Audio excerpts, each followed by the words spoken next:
ago, that the man in the middle left Africa to go into Europe at a time during what is called the final or the last glaciation.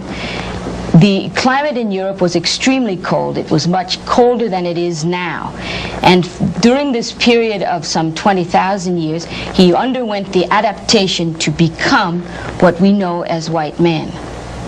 Donc, c'est bel et bien, si on s'en tient sans préjugés, aux données rigoureusement scientifiques, nous sommes bien obligés d'affirmer en toute sérénité que c'est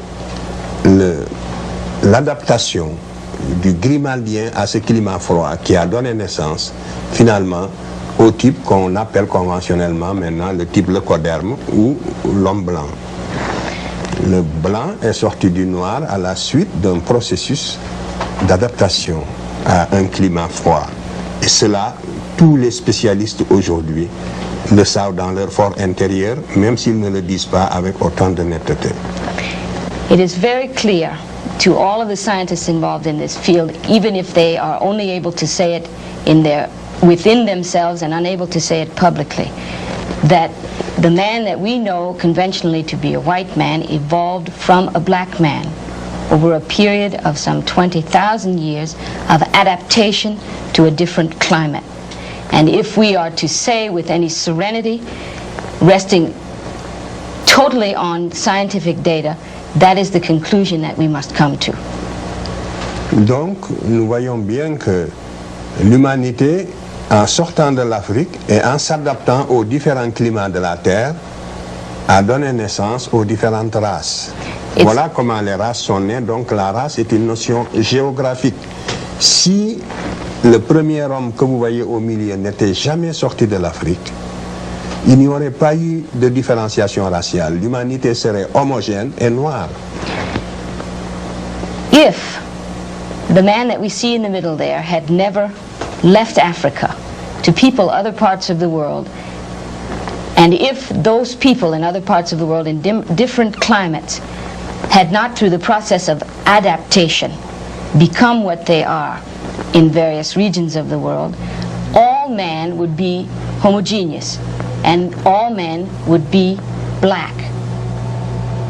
Le reste de la Terre n'aurait pas été peuplé, serait désert. Et il y aurait eu une seule humanité noire cantonnée en Afrique. Et le reste de la Terre ne serait pas habité. If that man had not left Africa, the rest of the world would have remained a desert, would never have been peopled. Yeah. Donc, voilà, vous voyez donc que j'ai répondu à la question que vous m'avez posée en demandant où se situe le noir dans l'évolution de l'espèce humaine. Je vous réponds qu'en toute rigueur scientifique, le premier homme de la Terre était un noir qui va se différencier pour donner naissance aux autres races. Voilà la conclusion à cette première question.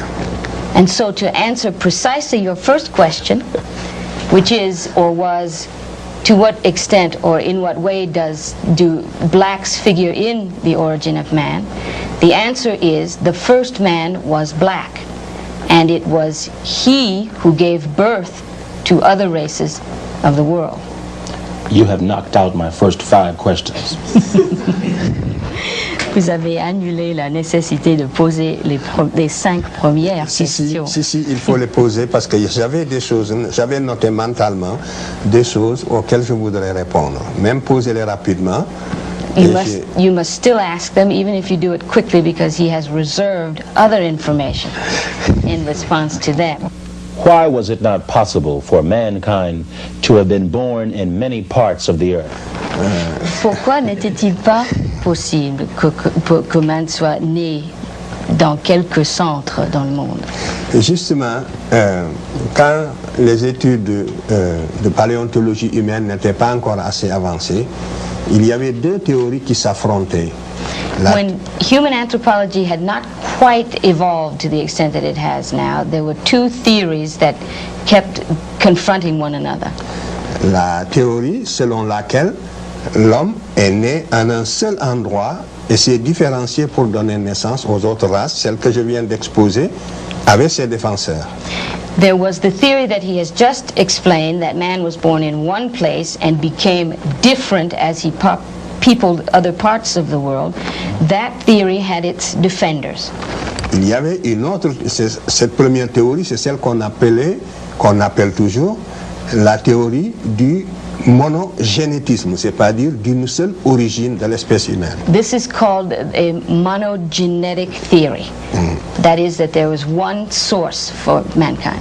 Il y a l'autre théorie maintenant, comme proposée, qui voulait que certaines conditions étant réalisées, qu'il ait existé un homme né en Afrique, un autre homme né en Europe, un homme né en Asie. Donc l'homme aurait connu l'apparition de l'humanité, serait le résultat, si vous voulez, de plusieurs centres.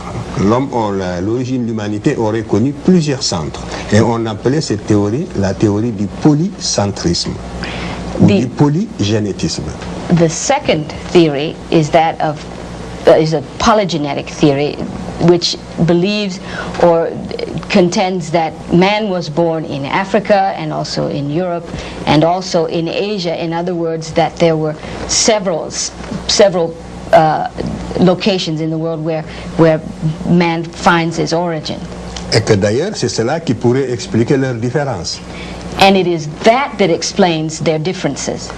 Alors, cette théorie était même la théorie du sens commun. Je ne dis pas du bon sens, mais du sens commun. C'est-à-dire, il paraissait a priori, au premier abord, plus normal qu'il ait existé un homme au niveau de chaque continent. That theory has made a certain amount of sense. Not that it made good sense, but it made a certain amount of sense. It would explain that there are different peoples in different parts of the world with different characteristics. Mais lorsqu'on y regarde de près, il y a deux faits qui sont venus infirmer cette théorie.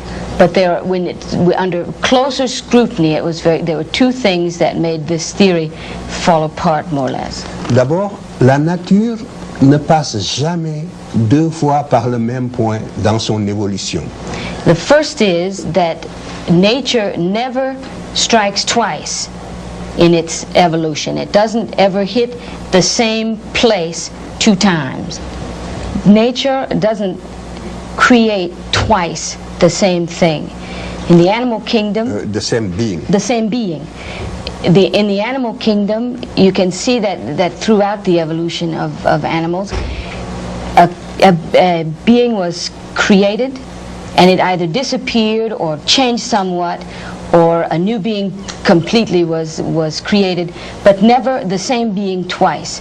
And to remain strictly scientific, it doesn't make common sense to say that man was created twice. D'autre part, la recherche préhistorique a prouvé maintenant que c'est la thèse qui paraissait la plus invraisemblable, qui a triomphé maintenant au niveau de tous les scientifiques. Tous les hommes maintenant savent de façon certaine que l'homme a une seule origine, et que c'est dans cette même région du Kenya. Parce que c'est là que nous trouvons, si vous voulez, tous les stades antérieurs. Tous les stades antérieurs. It is in this region, that is this region in Kenya, where we find all of the most ancient evolutionary information. It's for this reason that scientists are now able to say with certainty that at least they know that this is the case, that man could only have been created one time. Tous les fossiles que nous trouvons à l'extérieur de l'Afrique, en dernière analyse, apparaissent toujours comme des fossiles plus récents que ceux trouvés en Afrique et qui leur correspondent. All fossils that have been found outside of Africa have been found under close analysis to be much more recent than those found in Africa. Et aucun autre continent que l'Afrique ne possède la série complète des 6 spécimens dont je vous ai parlé. And no other continent in the world has the complete series of fossils indicating the 6 specimens that I spoke of before. Je vous ai dit que les 3 premiers ne sont jamais sortis de l'Afrique. Ça veut dire que ni en Europe, ni en Asie, encore moins en Amérique, on ne trouve ces 3 premiers spécimens, So qui these, sont le début de l'humanité. these 3 specimens, which represent the very beginnings of mankind,